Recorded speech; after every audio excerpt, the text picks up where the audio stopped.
Matapos umabsent sa nagdaang pagdinig, magpapakita na raw ulit ang gabinete ni Pangulong Bongbong Marcos sa Senate hearing kaugnay ng pag-aresto kay dating Pangulong Rodrigo Duterte. Sabi ng Malacanang, pagbibigyan lamang nila ang hiling ni Senate President Cheese Escudero. Para bigyan ng mukha ang balita, Mobile Journal Julie Baiza.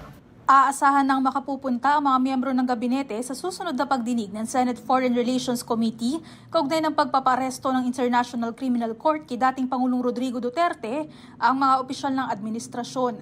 Kasunod ito ng tila pang-iisnab ng Executive Department sa ikalawang hearing noong nakaraang Martes na pinangungunahan mismo ni Presidential Sister Senadora Amy Marcos. Pero nagbigay na po ng listahan ang Office of the Executive Secretary, yung maaaring dumalo po sa nasabing hearing. Nakalista po rito si Secretary Jesus Crispin Remulla ng DOJ, Prosecutor General Richard Anthony Padulyon, and Chief State Counsel Dennis Arvin Chan.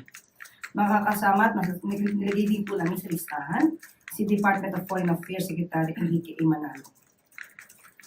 Philippine Center on Transnational Crime, Executive Director Alcantara.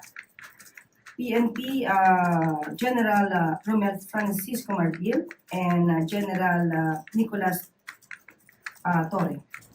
Paliwanag ng palasyo, iginagalang nila ang hiling ni Senate President Cheese Escudero.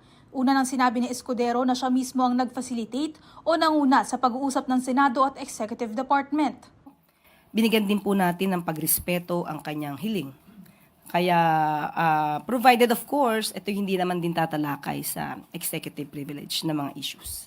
Ibig sabihin, maaari pa rin hindi sumagot ang mga opisyal o invoke ang executive privilege.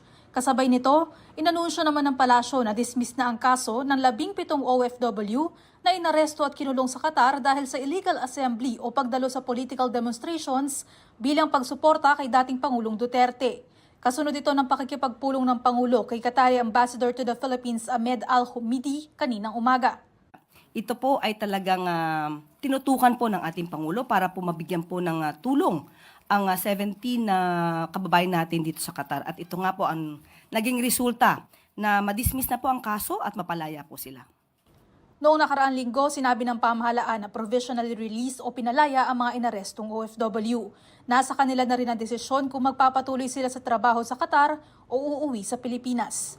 Mobile Journal Julie Baiza po, hatid ang mukha ng balita.